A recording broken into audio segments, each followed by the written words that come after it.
Hi நண்பா. இன்றைக்கி Sunday எதுவும் பார்த்தீங்கன்னா காலையிலே மார்க்கெட்டு கிளம்பி போயிட்டு 1 கிலோ வாத்துக்கறி வாங்கிட்டு வந்துட்டேன்.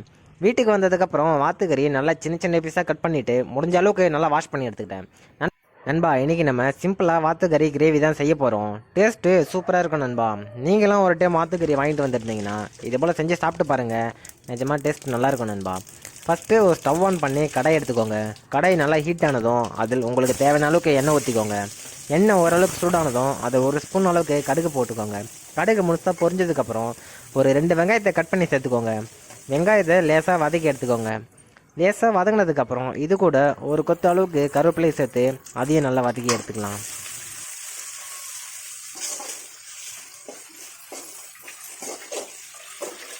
இப்போ பார்த்தீங்கன்னா வெங்காயமும் நல்லா வதங்கி வந்திருக்கு. இந்த சமயத்தில் இது நல்லா கலந்து விட்டுட்டு இது கூட ஒரு 2 தக்காளியை கட் பண்ணி சேர்த்துக்கோங்க.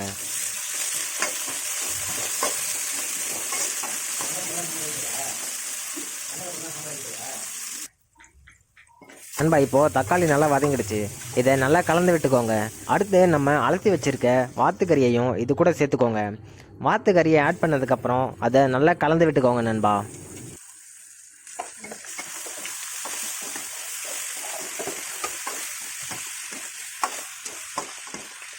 நண்பா, வாத்துக்கறி நல்லா கலந்து விட்டதுக்கப்புறம் இதில் 3/4 ஸ்பூன் அளவுக்கு மஞ்சள் தூள் ஆட் பண்ணிக்கோங்க. சிக்கனை விட வாத்துக்கறியில் நீச்சு ஸ்மெல் அதிகமாக வரும். அதனால தான் நம்ம மஞ்சள் தூள் அதில் அதிகமாக யூஸ் பண்ணணும். அதுக்கடுத்து 1/2 ஸ்பூன் அளவுக்கு சீரகத்தூள் யூஸ் பண்ணிக்கோங்க. நாங்கள் 3 ஸ்பூன் அளவுக்கு மிளகாய் பொடி யூஸ் பண்ணியிருக்கோம். நீங்கள் உங்கள் காரத்துக்கு ஏற்ப மிளகாய் பொடி யூஸ் பண்ணிக்கலாம். அதுக்கடுத்து கறி முழுக்க மசாலா படுற வரைக்கும் தொடர்ந்து அதை கலரி விட்டுக்கிட்டே இருங்க நண்பா.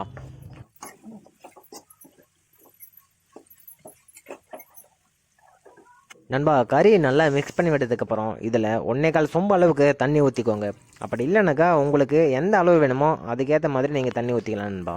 அதுக்கடுத்து உங்களுக்கு தேவையான அளவுக்கு இதில் உப்பு ஆட் பண்ணிக்கோங்க. உப்பு ஆட் பண்ணதுக்கப்புறம் நல்லா கலந்து விட்டுக்கோங்க நண்பா. நல்லா கலந்து விட்டதுக்கப்புறம் இதை மூடி விட்டு ஒரு 10 நிமிஷத்துக்கு வெயிட் பண்ணுங்கள். தண்ணி நல்லா கொதித்து வரட்டும் நண்பா.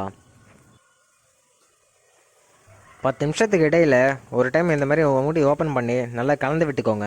10 நிமிஷம் இருக்குன்னு சொல்லிட்டு நீங்கள் அப்படியே விட்டுட்டிங்கன்னாங்க தண்ணி ரொம்ப சுண்டி அடி பிடிக்கிறதுக்கும் வாய்ப்பு இருக்குது நண்பா. அதனால் இடையில நீங்கள் கொஞ்சம் செக் பண்ணி பார்த்துக்கோங்க நண்பா. இது நல்லா கலந்து விட்டதும் மறுபடியும் இதை மூடி விட்டுட்டு வெயிட் பண்ணுங்கள் நண்பா. 10 நிமிஷம் கழித்து ஓப்பன் பண்ணி பார்த்தீங்கன்னா தண்ணி இந்த மாதிரி வற்றி வந்திருக்கும். அந்த டைமில் கறியும் வெந்திருக்கான்னு ஒரு டைம் செக் பண்ணி பார்த்துக்கோங்க. கறி வேகலைனாக்கா மறுபடியும் ஒரு 2லேருந்து 3 நிமிஷத்துக்கு நல்லா கொதிக்க விட்டுக்கோங்க நண்பா. அதுக்கடுத்து தண்ணி இந்த அளவுக்கு வற்றி வந்ததோ அது நல்லா மிக்ஸ் பண்ணி விட்டுக்கோங்க. மிக்ஸ் பண்ணி விட்டதுக்கப்புறம் லாஸ்ட்டாக ஒரு 1/2 ஸ்பூன் அளவுக்கு மிளகுத்தூள் இதில் ஆட் பண்ணிவிட்டு 1 நிமிஷத்துக்கு தொடர்ந்து மிக்ஸ் பண்ணி விட்டுட்டே இருங்க நண்பா. இருக்கிற தண்ணியும் ஓரளவுக்கு நல்லா வற்றி வந்துடும். நல்லா கலந்து விட்டதுக்கப்புறம் கடைசியாக இதில் கொஞ்சமாக கொத்தமல்லி தூவி விட்டுட்டு அதை மூடி விட்டுட்டு அடுப்பை அப்படியே ஆஃப் பண்ணிக்கோங்க. அவ்வளோதான் நண்பா, நல்ல டேஸ்டியான வாத்துக்கறி கிரேவி சிம்பிளாக ரெடி பண்ணியாச்சு. இதுக்கு காம்பினேஷனாக ரசம் இருந்ததுனாக்கா அதோட டேஸ்ட்டு வேறு லெவலில் இருக்கும் நண்பா. இந்த வீடியோ உங்களுக்கு பிடிச்சிருந்தா மறக்காமல் நம்ம சேனலை சப்ஸ்கிரைப் பண்ணிக்கோங்க. நம்ம அடுத்த வீடியோவில் பார்க்கலாம் நண்பா.